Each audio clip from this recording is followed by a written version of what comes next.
નમસ્કાર મિત્રો, HMS kitchen Gujarati ચેનલમાં આપ સૌનું હાર્દિક સ્વાગત છે।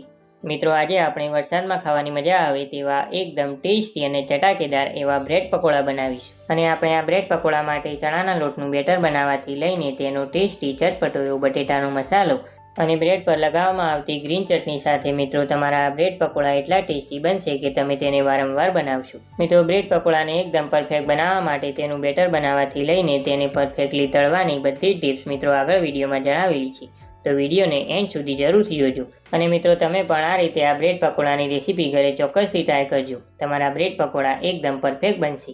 તો ચાલો વરસાદમાં ખાવાની મજા આવે તેવા એકદમ ટેસ્ટી અને ચટાકેદાર એવા બ્રેડ પકોડા બનાવવાનું શરૂ કરીએ। અને જો મિત્રો તમને રેસીપી પસંદ આવી હોય તો વિડીયોને એક લાઇક આપી તેને વધારેમાં વધારે શેર કરજો। અને મિત્રો, આવી જ બીજી નવી નવી રેસીપીઓ જોવા માટે ચેનલને સબસ્ક્રાઇબ કરી બાજુમાં આપેલું બેલ આઇકન પ્રેસ કરી ઓલ નોટિફિકેશન પર ક્લિક કરજો। તો ચાલો રેસીપીની શરૂઆત કરીએ।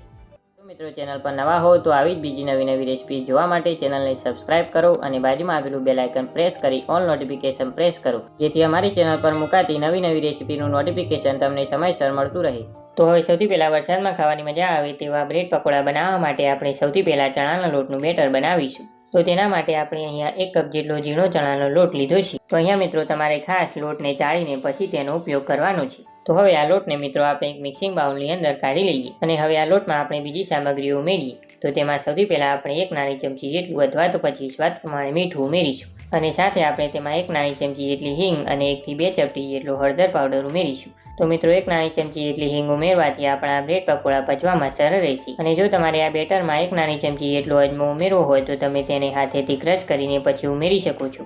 તો હવે મિત્રો, આપણે પહેલાં બધી જ વસ્તુને ચમચીની મદદથી મિક્સ કરી લઈએ અને હવે આ લોટમાં આપણે જરૂર મુજબ થોડું પાણી ઉમેરતા જઈએ અને ચણાના લોટનું બેટર બનાવી લઈએ। તો અહીંયા મિત્રો તમારે ખાસ થોડું પાણી ઉમેરતા જઈને ચણાના લોટનું બેટર બનાવવાનું છે અને તમારે વધારે જાડું પણ નહીં અને વધારે પાતળું પણ નહીં, એટલે કે મીડિયમ થીક અને ચમચીમાંથી પડે એ રીતનું બેટર બનાવવાનું છે। તો લગભગ થોડી જ વારમાં મિત્રો આપણું ચણાના લોટનું બેટર બનીને તૈયાર છે અને હવે આ બેટરની કન્સિસ્ટન્સી પણ તમને બતાવીએ। તો તમે જોઈ શકો છો કે આપણા બેટરની કન્સિસ્ટન્સી આ રીતની હોવી જોઈએ અને આપણું બેટર ચમચીના પાછળના ભાગમાં આ રીતનું પતલું કોટિંગ આપે છે। તો મિત્રો, આપણું આ બેટર એકદમ પરફેક્ટ છે। તો હવે આપણે તેની ઉપર ઢાંકણ ઢાંકી તેને લગભગ 10 થી 15 મિનિટ માટેનો રેસ્ટ આપી દઈએ। તો હવે આપણું બેટર રેસ્ટ કરે છે ત્યાં સુધી આપણે બટેટાનો એકદમ ટેસ્ટી અને ચટપટો એવો મસાલો બનાવી લઈએ। તો તેના માટે આપણે અહીંયા 5 થી 6 નંગ જેટલા બટેટાને એકદમ સારી રીતે બાફી પછી તેને ઠંડા કરી લીધા છે। તો હવે બટેટાને મિત્રો આપણે મેશરની મદદથી સારી રીતે મેશ કરી લઈએ। તો અહીંયા મિત્રો આપણા બટેટા એકદમ સારી રીતે મેશ થઈ ગયા છે। તો હવે મિત્રો, સ્ટફિંગ બનાવવા માટે મીડિયમ ગેસની ફ્લેમ પર આપણે નોનસ્ટિક પેનમાં 2 થી 3 મોટી ચમચી જેટલું તેલ ગરમ કરવા માટે મૂકેલું છે। તો આપણું તેલ એકદમ સારી રીતે ગરમ થાય પછી આપણે તેની અંદર 1 નાની ચમચી જેટલું જીરું ઉમેરીશું અને આપણું જીરું થોડું કકળી જાય પછી આપણે તેની અંદર 1 નાની ચમચી જેટલી હિંગ ઉમેરીશું। તો હવે આપણા સ્ટફિંગને એકદમ ટેસ્ટી બનાવવા માટે આપણે અડધી નાની ચમચી જેટલા આખા દાણા, અડધી નાની ચમચી જેટલી લીલી વરિયાળી અને 5 થી 6 નંગ જેટલા કાળા મરીને ખાયણી દસ્તામાં આ રીતના હાથ કચરા વાટી લીધા છે। મિત્રો, તમે દાણા, વરિયાળી અને મરીને આ રીતના હાથ કચરા વાટીને પછી ઉમેરશો એટલે તેનો ટેસ્ટ મસાલામાં એકદમ સરસ લાગશે। અને હવે આપણે તેમાં તીખાશ માટે 1 થી 2 નંગ જેટલા સમારેલા તીખા લીલા મરચાં ઉમેરીશું। તો અહીંયા તમે મરચાંની તીખાશ તમારી પસંદ પ્રમાણે વધારે કે ઓછી ઉમેરી શકો છો। અને અહીંયા મિત્રો તમારે સમારેલા મરચાંની જગ્યાએ મરચાંની પેસ્ટ ઉમેરવી હોય તો તમે ઉમેરી શકો છો। તો હવે આપણે બધી જ વસ્તુને સારી રીતે મિક્સ કરી લઈએ અને આ મસાલાને આપણે 1 થી 2 મિનિટ જેવો સાતરી લઈએ। તો અહીંયા મિત્રો તમારે ખાસ ગેસની ફ્લેમ એકદમ સ્લો રાખવાની છે। તો હવે આપણા સ્ટફિંગને એકદમ ટેસ્ટી બનાવવા માટે આપણે તેમાં થોડા બીજા મસાલા ઉમેરીએ। તો તેમાં સૌથી પહેલાં અડધી નાની ચમચી જેટલો હળદર પાવડર ઉમેરીશું, સાથે આપણે તેની અંદર 1 નાની ચમચી જેટલો લાલ મરચું પાવડર અને 1 નાની ચમચી જેટલો ગરમ મસાલો ઉમેરીશું અને સાથે આપણે તેની અંદર 1 નાની ચમચી જેટલો ધાણા જીરું પાવડર પણ ઉમેરવાનું છે અને હવે આપણે તેમાં 1 નાની ચમચી જેટલું અથવા તો પછી સ્વાદ પ્રમાણે મીઠું ઉમેરીશું અને હવે આપણા મસાલા બળે નહીં તેના માટે તેમાં 1 થી 2 ચમચી જેટલું પાણી ઉમેરી આપણે તેને મસાલા સાથે એકદમ સારી રીતે મિક્સ કરી લઈએ। અને હવે મિત્રો આપણે તેમાં 1 નાની ચમચી જેટલો ચાટ મસાલો પણ ઉમેરવાનો છે। તો મિત્રો, ચાટ મસાલાથી આપણા સ્ટફિંગનો ટેસ્ટ ખૂબ જ સરસ લાગશે। તો હવે બધી જ વસ્તુને સારી રીતે મિક્સ કરી લઈએ અને આપણા મસાલાને સતરાતા 1 મિનિટ જેવું થઈ ગયું છે અને તેની સાઇડ્સમાંથી તેલ છૂટું પડી ગયું છે। તો હવે આ સમયે આપણે જે બટેટાને બાફીને મેશ કરી રાખ્યા હતા તેને ઉમેરી દઈએ અને પછી સ્પેચ્યુલાની મદદથી આપણે તેને એકદમ સારી રીતે મિક્સ કરી લઈએ। તો મિત્રો આપણા ઘરના રેગ્યુલર મસાલાથી જ આપણું આ સ્ટફિંગ એટલું ટેસ્ટી બનશે કે મિત્રો તમે આ બ્રેડ પકોડા ખાતા રહી જશો. તો હવે આપણે આ સ્ટફિંગની અંદર 1 મોટી ચમચી જેટલો લીંબુનો રસ ઉમેરીશું. તો અહીંયા જો તમારી પાસે લીંબુનો રસ ના હોય તો તમે 1 નાની ચમચી જેટલો આમચૂર પાવડર પણ ઉમેરી શકો છો. તો હવે લાસ્ટમાં આપણે તેની ઉપર થોડા સમારેલા કોથમીરના પાન ઉમેરી આપણે તેને એકદમ સારી રીતે મિક્સ કરી લઈએ. અને મિત્રો તમારે આ સમયે આ સ્ટફિંગને ટેસ્ટ કરી લેવાનું. જો તમને કોઈ મસાલા ઓછા જણાય તો તમારે ઉમેરી દેવાના, જેથી સ્ટફિંગ એકદમ ટેસ્ટી બને. તો હવે આપણે ગેસની ફ્લેમ બંધ કરી આ સ્ટફિંગને આપણે એક થાળીની અંદર કાઢી લઈએ. તો તમે સ્ટફિંગને થાળીની અંદર કાઢી લો પછી આ રીતે સ્પેચ્યુલાની મદદથી તમારે સ્ટફિંગને થોડું સ્પ્રેડ કરી લેવાનું છે, જેથી આપણું સ્ટફિંગ એકદમ સારી રીતે ઠંડુ થઈ જાય. તો અહીંયા આપણું સ્ટફિંગ સારી રીતે સ્પ્રેડ થઈ ગયું છે અને આપણું એકદમ ટેસ્ટી અને ચટાકેદાર એવું બ્રેડ પકોડા માટે બટેટાનું સ્ટફિંગ બનીને તૈયાર છે. તો હવે આ સ્ટફિંગને આપણે થોડીવાર માટે સાઈડ પર રાખી દઈએ. અને હવે મિત્રો આપણે બ્રેડ પર લગાવવા માટે એકદમ ટેસ્ટી અને ચટપટી એવી ગ્રીન ચટણી બનાવી લઈએ. તો તેના માટે મિત્રો આપણે એક મિક્સર જાર લઈએ અને હવે આ મિક્સર જારની અંદર આપણે 1 વાટકી જેટલા સમારેલા ફ્રેશ કોથમીરના પાન ઉમેરીશું. અને હવે મિત્રો આપણે આ ચટણીમાં તીખાશ માટે 1 થી 2 જેટલા સમારેલા તીખા લીલા મરચાં ઉમેરીશું. તો અહીંયા મિત્રો તમે મરચાંની તીખાશ તમારી પસંદ પ્રમાણે વધારે કે ઓછી ઉમેરી શકો છો.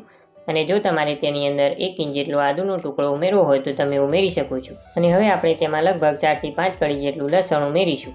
તો અહીંયા જો તમે લસણ ના ખાતા હોય તો તમે તેને સ્કીપ પણ કરી શકો છો. અને સાથે આપણે તેમાં થોડા મીઠા લીમડાના પાન ઉમેરીશું, જેનાથી ચટણીનો ટેસ્ટ ખૂબ જ સરસ આવશે. અને હવે આપણે તેમાં 1/4 ટીસ્પૂન જેટલું જીરું ઉમેરીશું. અને સાથે આપણે તેમાં સ્વાદ પ્રમાણે મીઠું પણ ઉમેરવાનું છે. અને હવે આપણે તેમાં 1/4 ટીસ્પૂન જેટલો સંચળ પાવડર પણ ઉમેરીશું. અને હવે મિત્રો આપણે આ ચટણીનો એકદમ સરસ ખાટો મીઠો ટેસ્ટ આવે તેના માટે આપણે તેમાં 1 મોટી ચમચી જેટલી ખાંડ ઉમેરીશું. અને સાથે આપણે તેમાં અડધા લીંબુનો રસ પણ ઉમેરવાનો છે. તો મિત્રો ખાંડ અને લીંબુ ઉમેરવાથી આપણી ચટણીમાં એકદમ સરસ ખાટો મીઠો ટેસ્ટ આવશે. અને હવે મિત્રો આપણે આ ચટણીની અંદર 1 થી 2 મોટી ચમચી જેટલું દહીં ઉમેરીશું. તો મિત્રો તમે દહીં ઉમેરશો એટલે તમારી ચટણીનું ટેક્સચર પણ ખૂબ જ સરસ આવશે અને તેનો ટેસ્ટ પણ એકદમ સરસ આવશે. અને હવે આપણી ચટણી પીસાયા પછી પણ તેનો એકદમ સરસ ગ્રીન કલર જળવાઈ રહે તેના માટે આપણે તેમાં 2 થી 3 મોટી ચમચી જેટલું ઠંડુ પાણી ઉમેરીશું. અને હવે બધી જ વસ્તુને સારી રીતે ક્રશ કરી લઈએ. તો તમારે પહેલાં આ ચટણીને થોડી ક્રશ કરી લેવાની અને પછી આપણી ચટણીને એકદમ સરસ થીકનેસ આપવા માટે આપણે તેમાં 1 થી 2 મોટી ચમચી જેટલી સેવ ઉમેરીશું. અને હવે આપણે ફરીથી બધી જ વસ્તુને સારી રીતે ક્રશ કરી લઈએ. તો મિત્રો તમે જોઈ શકો છો કે આપણી એકદમ સરસ ગ્રીન કલર સાથે એકદમ ટેસ્ટી અને ચટપટી એવી બ્રેડ પર લગાવવા માટેની ગ્રીન ચટણી બનીને તૈયાર છે. અને મિત્રો તમે આ ચટણીને કોઈ પણ ફરસાણ સાથે ખાઈ શકો છો, તે એકદમ ટેસ્ટી લાગશે. તો અહીંયા મિત્રો તમે જોઈ શકો છો કે આપણી એકદમ પરફેક્ટ ટેક્સચર સાથે ગ્રીન ચટણી બનીને તૈયાર છે. તો હવે મિત્રો આપણે બ્રેડ પકોડા બનાવવાની શરૂઆત કરીએ. તો તેના માટે આપણે આ રીતની 2 નંગ જેટલી બ્રેડ લઈ લીધી છે. તો હવે આ બ્રેડ પર આપણે સૌથી પહેલાં ગ્રીન ચટણી મિત્રો આ રીતે ચમચીની મદદથી બ્રેડ ઉપર એકદમ સારી રીતે લગાવી લઈએ. તો અહીંયા તમારી પસંદ પ્રમાણે મિત્રો તમારે ચટણીને લગાવી લેવાની છે. તો આપણે એક બ્રેડ પર ગ્રીન ચટણી એકદમ સારી રીતે લગાવી લીધી છે. તો હવે આપણે બીજી બ્રેડ પર આ રીતે 1 મોટી ચમચી જેટલો અથવા તો પછી તમારી પસંદ પ્રમાણે મિત્રો તમારે ટોમેટો કેચઅપ એકદમ સારી રીતે ચમચીની મદદથી લગાવી લેવાનું છે. તો અહીંયા તમારી પસંદ પ્રમાણે તમે ટોમેટો કેચઅપની જગ્યાએ શેજવાન ચટણી કે પછી લસણની ચટણી પણ લગાવી શકો છો. તો અહીંયા આપણે ટોમેટો કેચઅપને એકદમ સારી રીતે લગાવી લીધું છે. તો હવે આપણે જે બ્રેડ પર ગ્રીન ચટણી લગાવી છે તે બ્રેડ પર મિત્રો આપણે આ રીતે 2 થી 3 મોટી ચમચી જેટલું બનાવેલું બટેટાનું સ્ટફિંગ રાખી દઈએ. અને પછી તેને આ રીતે ચમચીની મદદથી આપણે બ્રેડમાં એકદમ સારી રીતે સ્પ્રેડ કરી લઈએ. તો તમારે આ રીતે મિત્રો બ્રેડ પર બધી જ બાજુ એકદમ સારી રીતે સ્ટફિંગ આવી જાય તે રીતે તમારે લગાવી દેવાનું છે. અને હવે આપણે ટોમેટો કેચઅપવાળી જે બ્રેડ છે તેને આ રીતે મિત્રો આપણે સ્ટફિંગની ઉપર રાખી દઈએ. અને પછી તેને આ રીતે મિત્રો આપણે હાથની મદદથી સેટ કરી લઈએ. તો અહીંયા આપણી બ્રેડ પકોડા માટે સ્ટફિંગવાળી બ્રેડ બનીને તૈયાર છે. તો હવે આપણે તેને એક પ્લેટમાં કાઢી લઈએ. તો હવે આ જ રીતે મિત્રો આપણે બાકીની બ્રેડમાં પણ એકદમ સારી રીતે બંને બાજુ ચટણીઓ લગાવી તેમાં સ્ટફિંગ ભરી આપણે તેને આ જ રીતે તૈયાર કરી લઈએ. અને મિત્રો આપણે આ બધી તૈયારીઓ કરી ત્યાં સુધી આપણા બેટરને પણ રેસ્ટ કરતાં 15 થી 20 મિનિટ જેટલો સમય થઈ ગયો છે. તો હવે આ બેટરનું આપણે ઢાંકણ ખોલી લઈએ અને હવે આપણે તેની અંદર 1 થી 2 ચપટી જેટલો બેકિંગ સોડા એટલે કે ખાવાનો સોડા ઉમેરીશું. અને હવે સોડાને એક્ટિવેટ કરવા માટે આપણે તેમાં 1 થી 2 મોટી ચમચી જેટલું ગરમ તેલ ઉમેરીશું. અને પછી મિત્રો તેને વિસ્કરની મદદથી એક જ દિશામાં એકદમ સારી રીતે મિક્સ કરી લઈએ. અને હવે આ બેટરને આપણે આ રીતે વિસ્કરની મદદથી એક જ દિશામાં 1 થી 2 મિનિટ જેવું ફેટી લઈએ. તો આપણે બેટરને એક જ દિશામાં 1 થી 2 મિનિટ જેવું ફેટી લીધું છે અને આપણું બ્રેડ પકોડા માટેનું બેટર બનીને તૈયાર છે. અને આ બેટરની કન્સિસ્ટન્સી મિત્રો આ રીતની હોવી જોઈએ. તો હવે મિત્રો આપણે ફટાફટ બ્રેડ પકોડાને તળવાની શરૂઆત કરીએ. તો હવે બ્રેડ પકોડાને તળવા માટે આપણે મીડિયમ ટુ હાઈ ગેસની ફ્લેમ પર એક કઢાઈમાં જરૂર મુજબ તેલ ગરમ કરવા માટે મૂકી દીધેલું હતું. તો તો આપણું તેલ સારી રીતે ગરમ થઈ ગયું છે. તો હવે મિત્રો આપણે જે બેટર બનાવ્યું તે બેટરમાં આપણે આ રીતે હળવા હાથે મિત્રો આપણે બ્રેડ પકોડાને ડીપ કરવાનું છે અને તેને બેટરથી એકદમ સારી રીતે કોટ કરી લેવાનું છે. અને હવે બ્રેડ પકોડાની આ રીતે મિત્રો આપણે સાઈડને ચેન્જ કરી તેને બીજી બાજુ પણ એકદમ સારી રીતે આપણે બેટરમાં કોટ કરી લઈએ. અને હવે આપણે તેની ચારે સાઈડ્સને મિત્રો આ રીતે મિત્રો આપણે બેટરમાં એકદમ સારી રીતે ડીપ કરી લઈએ. અને પછી મિત્રો આપણે તેને ફરીથી પાછું આ રીતે આપણે બેટરમાં ડીપ કરી દેવાનું છે. તો તમે જોઈ શકો છો કે આપણા બેટરનું એકદમ સરસ લેયર બ્રેડ પકોડાની ઉપર કોટ થઈ ગયું છે. અને હવે વધારાના બેટરને આપણે નિતારી બ્રેડ પકોડાને જાળવીને તેલમાં ઉમેરી દેવાનું છે. અને હવે આપણે ગેસની ફ્લેમ મીડિયમ કરી દેવાની છે.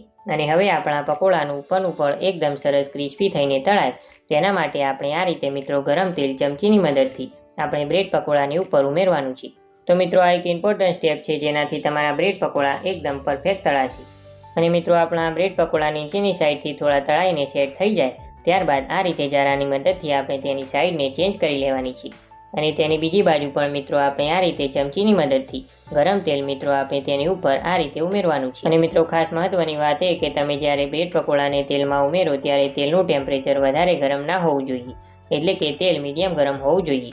અને તમે બ્રેડ પકોડાને તેલમાં ઉમેરી દો પછી મિત્રો તમારે ગેસની ફ્લેમ મીડિયમ કરી દેવાની છે. અને પછી તમારે મીડિયમ ગેસની ફ્લેમ પર આ બ્રેડ પકોડાને બંને બાજુ સારી રીતે હલકા એવા ગોલ્ડન બ્રાઉન કલરના અને એકદમ ક્રિસ્પી થાય ત્યાં સુધી તમારે તેને તળી લેવાનું છે. તો અહીંયા આપણું આ બ્રેડ પકોડું એકદમ સારી રીતે તળાઈ ગયું છે. તો હવે આપણે તેને જારામાં લઈ પછી તેને પ્લેટમાં કાઢી લઈએ. અને હવે આ જ રીતે આપણે બાકીના બ્રેડ પકોડાને પણ તળી લઈએ.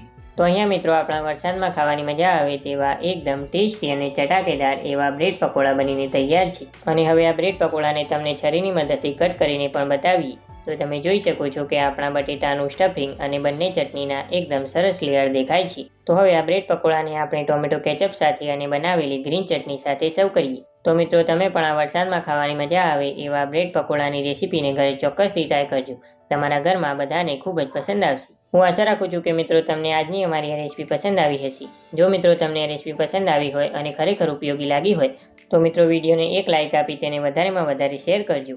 અને આવી જ બીજી નવી રેસીપીઓ જોવા માટે HMS કિચન ગુજરાતી ચેનલને સબસ્ક્રાઇબ કરી બાજુમાં આપેલું બેલ આઇકન પ્રેસ કરી ઓલ નોટિફિકેશન પર ક્લિક કરજો, જેથી અમારી ચેનલ પર મુકાતી આવી નવી રેસીપીના નોટિફિકેશન તમને સમયસર મળતા રહે. અને મિત્રો તમને આ બ્રેડ પકોડાની રેસીપી કેવી લાગી તે અમને નીચે કમેન્ટ બોક્સમાં જરૂરથી જણાવજો. તો આપણે ફરી મળીશું એક આવી જ નવી રેસીપી સાથે. ત્યાં સુધી આવજો.